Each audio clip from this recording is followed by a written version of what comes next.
for a long time. So it's cool to run into people you haven't seen in a long time, and especially in Dallas. I mean, I've run into some former players that just live here from early parts of my career too. So, but yeah, definitely, I think we all would think we could do a better job of that. Do you think that players, when they leave a game, sort of need a touch point with the organization sometimes? Oh, I think that it definitely helps. I mean, I know just looking around the league, and just through my own personal experiences, you have ambassador programs, and every organization's a little different. Obviously, we have a tremendous alumni connection here in Dallas. Not only former Cowboys, but really the whole National Football League and professional sports. I mean, this is a very attractive place to live, and so I think it's only natural to have that. Micah was talking about how he's still switching between the defensive line and linebacker rooms during the day. Is anyone else on the team switching between position rooms for meetings like that, and how have you continued to see him grow from that experience? Well, I mean, obviously Mike is unique, and it's important, especially this time of year, just as a whole. We're just trying to be as efficient as possible with the amount of time that we have with our players. The goal of getting everything installed before the end of next week is a goal. So yeah, I mean, there's some things that you look at on offense. Tony Pollard would be another player that would be kind of in that category, but we're not doing it like we're specifically how we're handling Micah. So, but yeah, I think just as a general rule, as much crossover that you can have, not only offensive coaches helping one player or two up. I think it's something that we've always encouraged. We refer to as cross the hall, is the interaction between the offensive and defensive coaches with the offensive and defensive players respectfully. I don't think I even realized. How's Tyler Smith looking? I saw he was at tackle a little bit today and at guard. He's doing very well. I think you're going to start seeing these guys, and I'm not pointing directly at Tyler because I just was trying to watch the tape before I come in here. You're going to start seeing these guys hit the wall a little bit. We had 2 weeks to work on installs 1 and 2, and then this week we did 3 and 4. Coming off this break's always a challenge. You fatigue injuries and things like that. Next week's going to be a grinder because we'll do 4 installs over the course of next week, or I might even have to change that, get it to mini camp. So it just to answer I think I'm doing a really good job keeping up. You can only compare this class probably to last year's class, similar opportunity to come into the league. The offseason program was different last year, but this group's clearly ahead of where we were last year. I think the job that the players and coaches did from the day they were drafted or signed and free agents, those 2 weeks before, the mini rookie orientation camp, and then, coming right into the integration with the veterans. This is clearly the smoothest, group that we've had, and it's just real credit to the extra time they've put in. How's Tyler handling the reps going from tackle to guard as a rookie and in the same practice? And a lot of times you don't want a guy learning 2 positions on the same side. Yeah, it's tough. There's no doubt about it. It's tough. So we're just trying to be smart, how we do it. But because same breath, we don't want to hold up progress, just based off of 2 positions. So, but I think he's done a nice job so far. What does that say about him that he's able to manage that? Oh, yeah. No, I love the way he's wired. He's very aggressive, has an alpha personality even as a young man. So he'll continue to grow, but I think he's impressed the veteran players so far. I don't think I even realized the nuances between the left tackle and left guard position until I talked to him today. Mm-hmm. But given that you think that he's so aggressive, was that why there was such a mindfulness about getting him into those positions and getting some fluidity about position flex early on, as opposed to getting him settled in one spot? Yeah, definitely. Well, there's a big picture part to this too. I think anytime you have, you bring in new players to your organization, you want to, create opportunities for them to be successful, and that's really what this is about. So, I think he's, seems a little more natural at guard right now. I know he's played tackle in college, but he's his aggressive nature bonds well for him in there. So, I think it's a real credit to him that, because of his physical gifts, that when he needs, when young players hit a crutch point, how they react. And his reaction is to, maybe jump set a guy, be aggressive. So obviously I think that's a little bit more challenge out there on the edge with the type of players you're going against, particularly the pass rushers too. So, but hey, we haven't put the pads on, yet. I never get really excited this time of year. I'm just trying to get everything taught.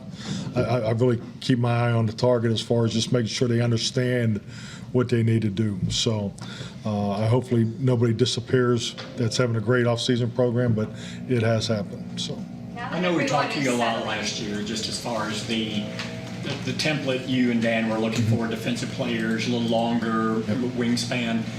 And we kind of seen that from what you've done in the offensive line, what you're looking for there, and last year with Ball, and then the two guys this year. You just want the big mauler type of guys. Is that the sort of prototype you're looking for? Well, length and athletic ability. I go back to the interview process with Jerry Jones and just talking about profiles of what you look for in offensive, defensive linemen. I just pointed to the pictures on the wall from the '90s. I mean, you look at the length of those. Of the offensive, defensive line during the heyday here. So, and it's something that I was always impressed with from the opposite sideline, particularly their offensive line. We had a defensive scheme change. So, I think we did a heck of a job all the way through. Player personnel, player acquisition, as far as flipping the defense last year, and then we even add to it again this year too. So we're definitely longer, we're bigger up front, and I like our numbers of pass rushers, and we've definitely increased the team speed at linebacker too. So that was all part of the focus from day one. Now that everyone is settling in, what has been your favorite part as veterans and rookies mesh together? My favorite part? Yeah.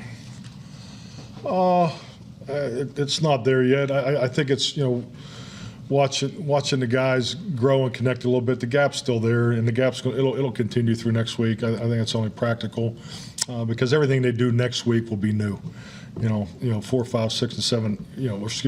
6, 7, 5, 6, 7, 8 next week will be totally new to the rooks, where the veterans already had it. So. But yeah, I think the mini camp is when you can kind of start seeing the light a little bit, but I'd say my favorite part is just to have all 90 of them here. What's caught your attention about Ridgeway? He's the anchor. He's a little more athletic than I thought he was. Obviously, his length and size was the attraction, but he plays laterally, down the line of scrimmage. Is what you're looking for too. So, but he's definitely the anchor we thought he would be. So, seems very natural for him. He's picked it up clean, so he's off to a good start. Mike, going back to Tyler Smith, there's a school of thought, put a guy at one spot, coming in to the league, let him get good at one, and then obviously mix him at both spots, left guard, left tackle. But I'm sure you've seen it both ways, and so what has your experience been? And clearly you like to get him ready at a couple positions. Yeah, I think the biggest thing is to make sure you're giving him a chance to compete, to play. He was selected in the first round for a reason. I mean, I think we all got to recognize that as a coach. When you're younger, you want to turn a blind eye or a blind ear, a deaf ear to it. Well, that's not the facts, and that's not the reality of it. And he's earned that opportunity, based on where he was selected, and I think that's important to recognize that. But in the same breath, there's a long-term vision to this too, and it's big picture, because I think when you get your 8 linemen, and this is the way my mind works. I'm thinking about the 53. I'm thinking about game day. I'm thinking about who's going to be up, who's going to be down. So you want to try to find, because anybody that can play 2 positions, it's something we talk about a ton. Will and I have this conversation daily when we're looking at players, and just the individual we're looking at this morning, does he do 2 things? I think it's important for players, unless they're a quarterback or kicker, that they're a specialty position, that they have to offer to bring 2 things to the table, because if they don't, their ability to be up on game day is obviously limited. On the other side, Micah was talking about the adjustments that he expects teams to kind of make to him this year, whether treating him like a big or a little, in different ways like that. How do you, is this a different situation than one that you've experienced with a guy who can do both things so well? And if so, how do you try and help him continue the success when it's kind of a new world to have the guy who can do both so well?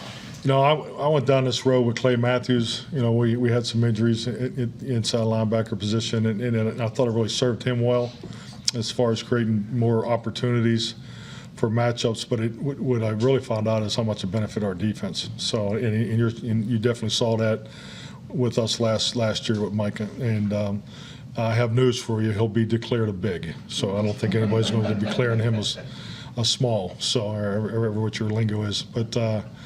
Yeah, I mean, it's and that's what this league is, and that's the beauty of competing in this league is, you know, he's going to see more challenges, you know, whether he's inside, outside, he'll definitely be targeted, you know, in the protection schemes. What do you think? I would anticipate that.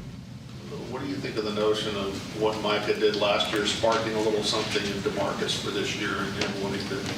All motivation's good. You know, I saw DeMarcus's comments, so you know, I think that's healthy.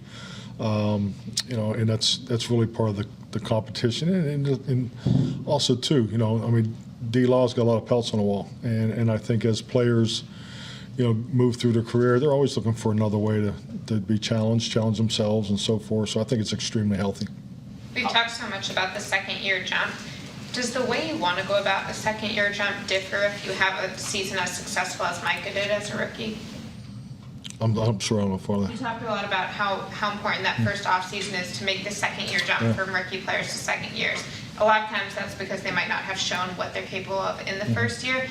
For someone who has as much success as Mike in their first year, how does that change the way you want to improve toward your second? Well, there's a lot more to the second year jump than just, you know, your statistics of how you play on Sundays. You know, it's you know how you know what kind of teammate are you? How do you interact in the locker room? Are you making the others better around you? You know, I talk a lot to our players. You know, and it's something that, you know, I learned as a head coach. You know, you get into some of these meetings and, you know, you're talking about different players, and I think it's important to recognize that every one of these players is a really good football player. You know, there's no such thing as he can't play or that guy's, and that's more of a respect coming from someone that didn't play in the league. But they're all really good players. And then I think the next thing is you got good players that have great moments. You know, that would be the second category. And then the third category I say is you got great players that are just individually just are able to perform at an extremely high level consistently. And then the top one is the elite players. And that's what we're all hoping that these guys develop in, because the elite players make players better around them. So those are the four categories. So, you know, with that, obviously Micah had a lot of great moments last year. But, you know, our desire and you know, it needs to be his desire is for him to be an elite player, you know, not just a great player, because, you know, the elite ones bring everybody with them. And, you know, how they work, how they compete in practice, how they compete in the weight room, you know, how they compete at garbage can basketball in the locker room. I don't know. It's just that's all part of culture growth and establishing that. And you know, that's something that he has an opportunity to really make a huge impact in our football team. So that's all that would all be part of the second year jump criteria that I would view Micah. Have you talked to him about that, and how do you balance that with? You think I just saved this for you or what? I mean, I have another. I've been waiting for you to ask. I mean, I thought you would ask I too. was jumping, but I'm trying to. How do you balance that with? He clearly is enjoying the offseason. He's everywhere, hockey games, basketball games.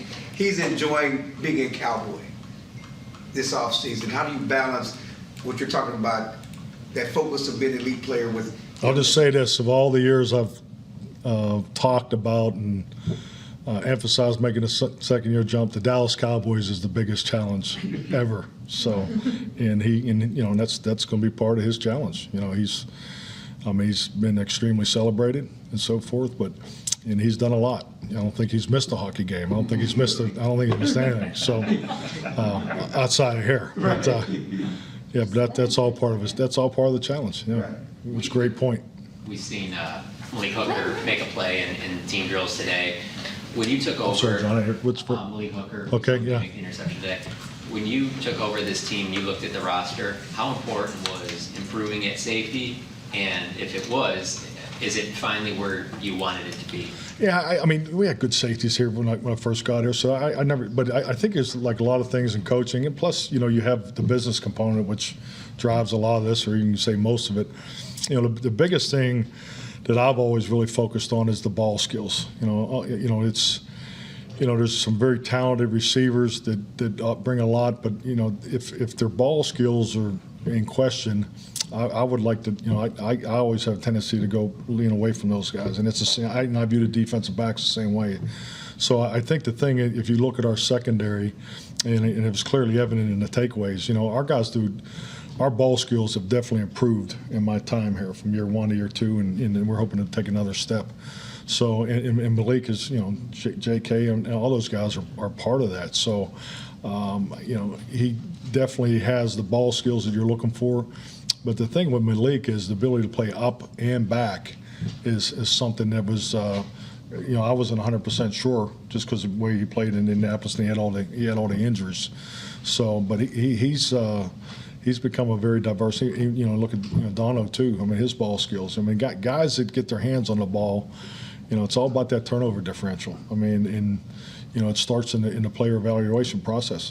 Michael Gallup doing a little bit on the side with the boards and all that too. I mean, how encouraging is that to see him already doing some stuff there on the practice? Yeah, I mean, it really is. And I'm happy for him because Michael's. I mean, I have my lap that I do, through the training room, and he's in there every day. He's here all the time. So I mean, he's put a ton. He's doing everything supposed to be seen. So it's nice to see him get over those thresholds, and when they do have the opportunity to get out on the field with Britt, that's a big moment because Britt's the best. He's the best in the business of bringing players back. So, but Michael's making really good progress. Cox had a similar injury. Cox, do you expect him to be ready for camp? Yeah, he's doing really well too. I mean, I would say the same thing about Jabril. He's been here nonstop, throughout the off season since the season ended too. So he's doing really well. Are they ahead of schedule? I don't know. I haven't looked at my calendar that closely. Well, darn it, I thought you did. I don't. Yeah. Medical timelines, Mike, is not my specialty. He's zoned out. Yeah, he's busy. Yeah. We've talked with Dak and Jalen Tolbert, among others, about how Dak called receivers in that pre-draft process. You had mentioned it. Yeah. Dak said one of the reasons it meant a lot to him was just knowing how the front office and y'all value his opinion.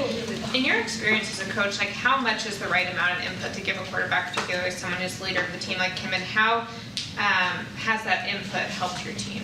I think it's extremely important, and and just having a quarterback background, I mean, their opinions always mattered. And in this particular case, with Dak, and the thought of drafting a number of offensive players, and this is part of the conversation that him and I had is, this is a group that you're going to grow up with. This is a group that you're going to, help train and help, mentor and so forth. So why wouldn't you want his input on that, or at least have him connect? And let's be honest, he has excellent people skills. I think he has a really good filter of dealing with people and understanding people.